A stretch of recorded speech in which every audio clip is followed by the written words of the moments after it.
It's Here First from IPR. I'm Megan McKinney. As the governor race continues, the Libertarians who wanted to be on the ballot will not be after a judge's ruling, and Democrat Rob Sand has shared his thoughts on cancer-related plans. It's Wednesday, July 29th. A Polk County judge has ruled a Libertarian candidate for governor and his running mate cannot be added back onto the ballot this November.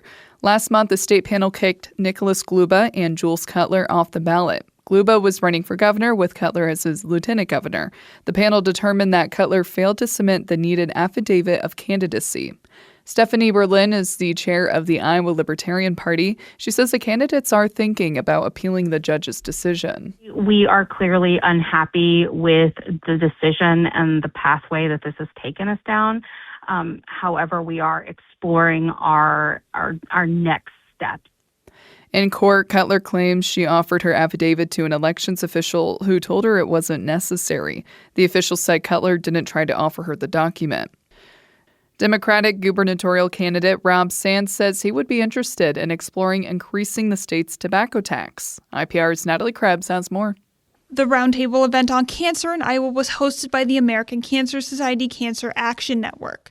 Sand was asked if he would support increasing the state's tobacco tax by $1.50 a pack as a way to try to reduce the state's lung cancer rates. Sand says he is interested in the idea, but is unsure about what amount the tax should be. I want to learn more about that and try to find a level that we can put it at that is going to help improve healthcare outcomes for Iowans.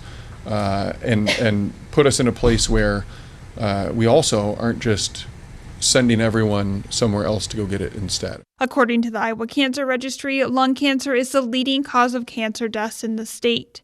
Sand's Republican opponent, Zach Lane, is scheduled to participate in a roundtable on cancer next month. I'm Natalie Krebs, IPR News. Iowa Senator Chuck Grassley says he's optimistic acting U.S. Attorney General Todd Blanche will be confirmed this week, despite questions from fellow Republicans about Blanche's actions on behalf of President Trump. In exchange for dropping his $10 billion lawsuit against the IRS, President Trump announced a plan in May to create a fund to compensate those he says were wrongly targeted by the Biden administration. Blanche, who was Trump's criminal defense attorney at the time, put an addendum on the settlement banning the government from auditing tax returns filed by Trump, his family members, or their companies.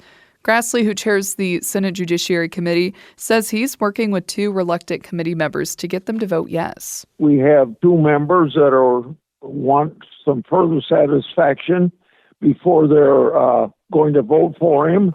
I think those two are the deciding votes. Senators John Cornyn of Texas and Tom Tillis of North Carolina, both Republicans, say they want to further question Blanche about his actions before tomorrow's confirmation vote. U.S. farming organizations recently won a lawsuit restoring grants canceled by the U.S. Department of Ag. Now the agency is appealing that decision. IPR's Mara Kern has more on how this affects an Iowa organization. Iowa Valley RC&D is a nonprofit that teaches farmers how to start their own businesses.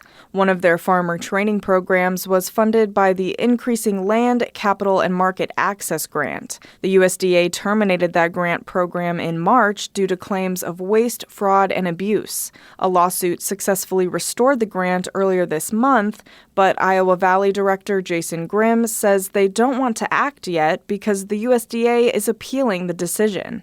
We don't really want to jump back into this full steam, rehire any staff, or have new program participants start and then have the rug pulled back out on them again in a month. Grimm says they applied for reimbursements and are adjusting the program's budget and timeline while they wait. I'm Mara Curran, IPR News. And I'm Megan McKinney. Thanks for taking the time to be informed with Here First from IPR Today. It's a Wednesday. If no one's told you yet this week, you're doing great. Talk tomorrow.